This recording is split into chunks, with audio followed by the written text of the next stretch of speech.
Susi bawa buku nih. Buku apa ya ini ya? Alkitab. Punya di rumah? Oke.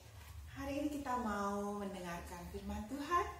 Teman-teman nanti bisa minta tolong sama mama atau papa buat bacain di sini. Bisa dibuka di Matius 5. Ya, Matius 5. Oh, tentang apa ya? Oh, ternyata tentang khotbah di bukit. Wah. Kemarin sudah cerita-cerita gitu ya, Tuhan banyak diikuti banyak orang gitu, banyak menyembuhkan orang sakit, menghidupkan Lazarus gitu ya, yang minggu kemarin cerita sama Bu Giati ya. Nah, hari ini ceritanya tentang Tuhan Yesus ajak murid-muridnya ke bukit, karena banyak orang yang mengikuti dia supaya kelihatan gitu ya, naik ke bukit. Bukit itu seperti gunung kecil gitu ya, dataran yang lebih tinggi. Seperti ini ya. Oke. Nah, di sini banyak orang mengikuti Tuhan Yesus. Nah, terus Tuhan naik ke sini nih. Wah, naik di sini bersama dengan ditemani murid-muridnya ya. Ditemani ya sama muridnya. Nah, Tuhan mengajarkan pada orang-orang banyak itu banyak hal. Tuhan bilang gini nih,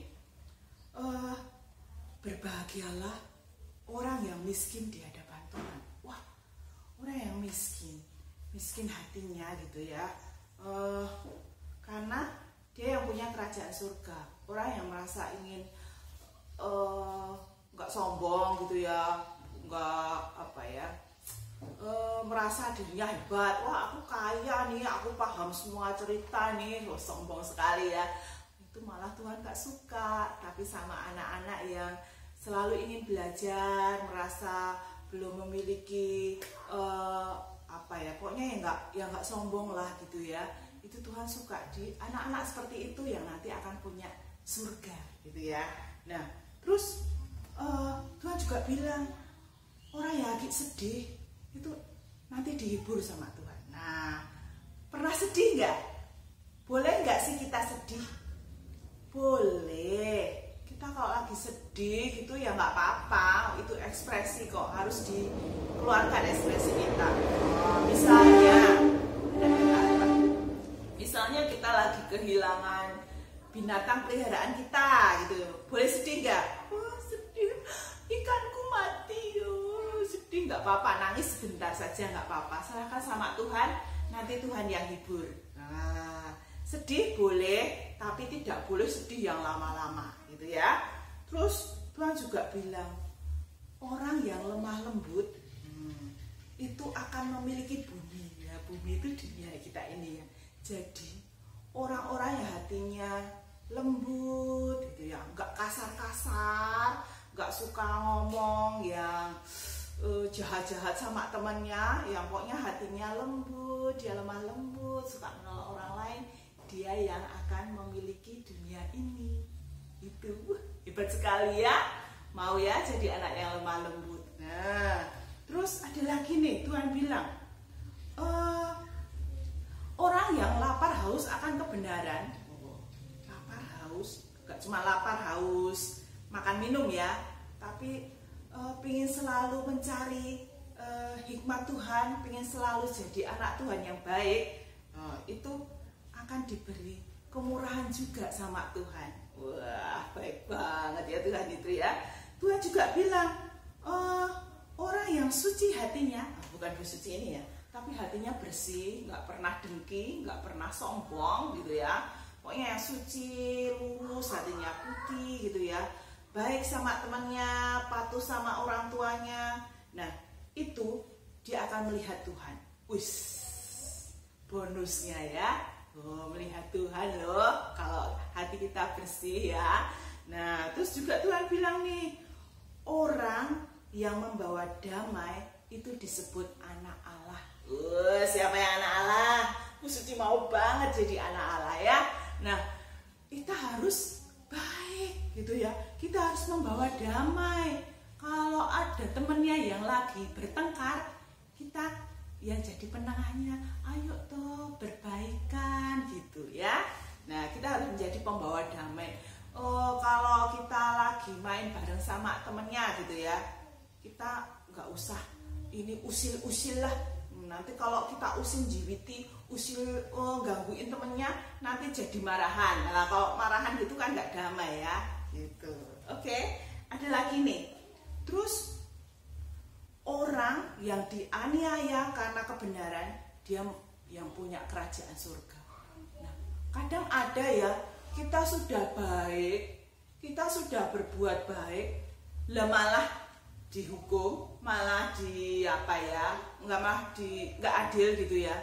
Tapi ya nggak apa-apa, kita tetap percaya karena anak-anak yang tetap membawa kebenaran, tetap jujur gitu ya, dia yang punya surga. Nah, sip ya, punya surga loh. Nah, terus ini, kamu juga harus berbahagia meskipun kamu difitnah. Wow, dia ngambil mainanku, padahal sebenarnya kita enggak. Ya wes, enggak usah dibales itu, biarkan saja. Kita berdoa aja, tetap bahagia ya, karena kita yang punya surga. Oke? Nah, terus kalau kita selalu gembira, selalu jadi anak Tuhan yang baik gitu ya, hatinya bersih, hatinya nggak suka marah tanpa sebab gitu ya, itu upahnya besar di surga. Upah itu apa tuh? Upah bonus gitu ya. Hal-hal baik akan datang sama kita, seperti rasanya kita sudah di surga gitu, walaupun masih di sini gitu ya. Jadi tetap berbuat baik, karena kita adalah garam dan terang dunia. Apa tuh garam? Yang suka ada di dapur, yang rasanya asin. Nah, coba bayangkan kalau garamnya sudah nggak asin, nggak ada rasanya, dipakai nggak sama mama kalian, sama uti kalian? Mungkin sudah dibuang ya, ganti beli lagi yang masih asin gitu ya. Karena fungsinya garam itu untuk membuat enak masakan gitu ya. Nah, kita juga harus jadi garam supaya hidup kita menjadi membuat orang lain nyaman, membuat diri kita juga berguna ya. Secukupnya saja. Kalau terlalu banyak ngasih garam, itu juga nanti kasinan masakannya nggak enak ya, ditepah mesti asin gitu ya. Jadi kita memberi secukupnya gitu ya, yang dibutuhkan gitu. Jadi garam dan terang dunia. Terang dunia apa ya? Kalau malam-malam supaya terang kasih apa tuh? Ya, ada lampu, ada lilin gitu ya. Pas mati lampu, peteng banget itu ya, gelap gitu, ngidupin lilin. Nah, kalau ngidupin lilin, mungkin nggak lilinnya terus ditutupin pakai panci gitu. Ya sama aja, tetap gelap ya. Lilinnya sudah dihidupin, tutupin panci atau gantang gitu atau apa ya, baskom gitu, ya lilinnya mati, ya enggak. Nah, kalau lilin ditaruh di mana? Ya tempat lilin itu ya. Kalau nggak punya tempat lilin ya apa, di alasi apa itu pasti taruh di atas kan, di atas meja supaya menerangi semua. Nah, sama seperti kita anak-anak Tuhan gitu ya. Kita harus jadi garam dan terang dunia supaya kita memberi rasa yang nyaman, kita membawa damai, dan kita menjadi terang gitu ya. Dunia di sekitar kita itu terang, indah gitu ya.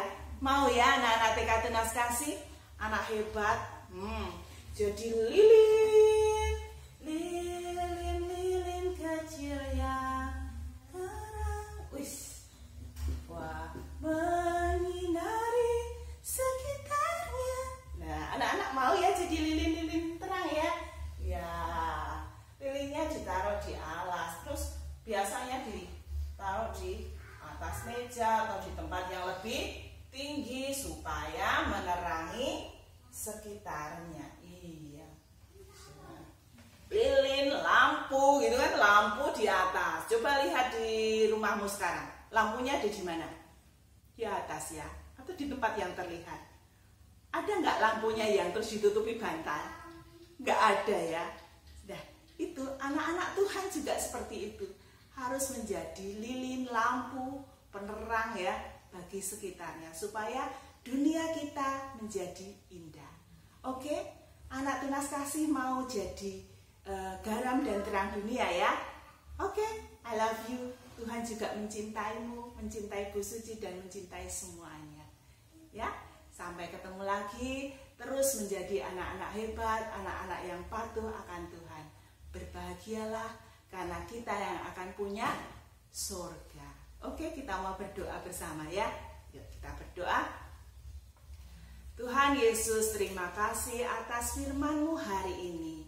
Biarlah kami boleh selalu berbahagia, bergembira, karena kami mau punya hati yang lemah lembut, kami mau jadi anak yang baik, patuh, tidak sombong, selalu jujur, dan terlebih kami mau jadi garam dan terang dunia. Berkati keinginan kami Tuhan, biarlah kami boleh selalu setia padamu. Terima kasih Tuhan, di dalam nama Yesus kami berdoa. Hosiana, amin.